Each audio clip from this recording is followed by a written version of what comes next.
సంక్షేమం అభివృద్ధి లక్ష్యంగా సాగిన చంద్రబాబు నెల రోజుల పాలన. విశాఖను ఫిన్టెక్ హబ్ గా తీర్చిదిద్దుతాం.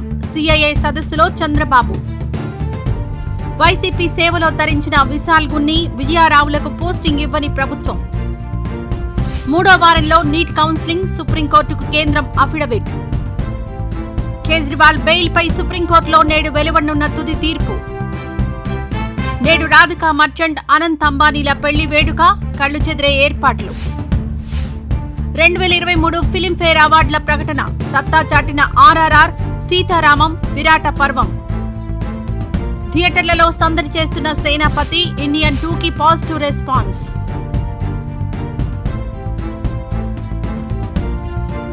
ఈ వీడియో నచ్చితే లైక్ చేయండి, షేర్ చేయండి.